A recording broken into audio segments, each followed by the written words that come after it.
আচ্ছা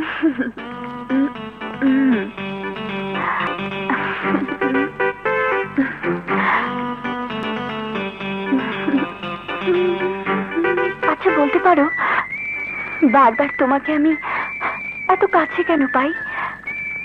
মনে হয় বাস্তব মানুষটা যেন আমার কাছে এসে দাঁড়াচ্ছ, কথা বলছো, আমাকে স্পর্শ করছো, একেবারে জলজ্যান্ত তুমি।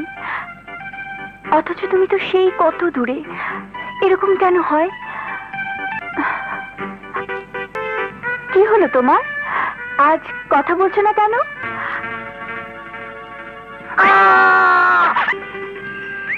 ভাবি, তাহলে আমি এতক্ষণ একটা জ্যান্ত মানুষের সাথে কথা বলছিলেন।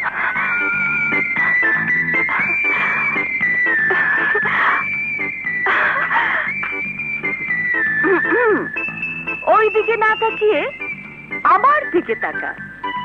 ও হলো তোর দুলা ভাইয়ের বোন, আর আমি হলাম তোর বোন। চল ঘরে চল।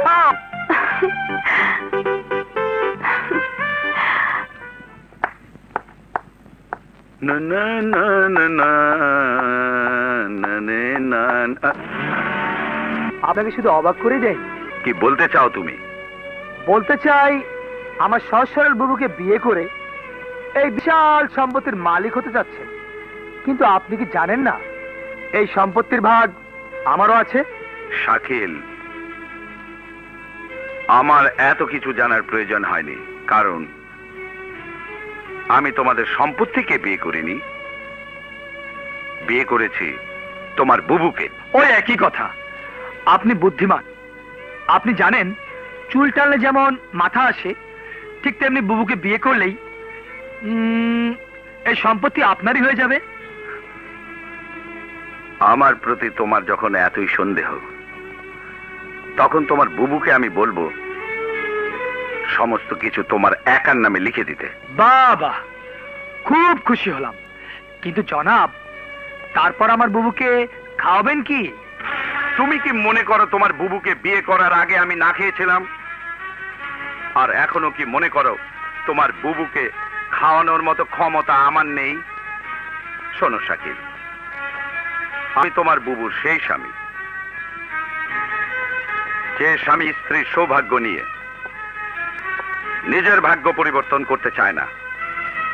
আমি তোমার বুবুর সেই স্বামী,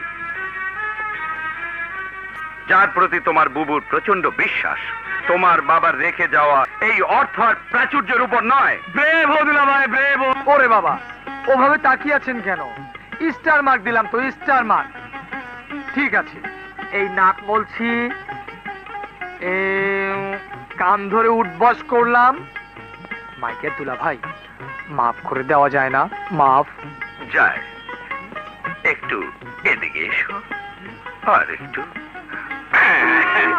শোনো শালা, ভবিষ্যতে আর কখনো যদি এরকম কিছু করো তাহলে তোমার কান টেনে ছিঁড়ে ফেলবো, বুঝলে?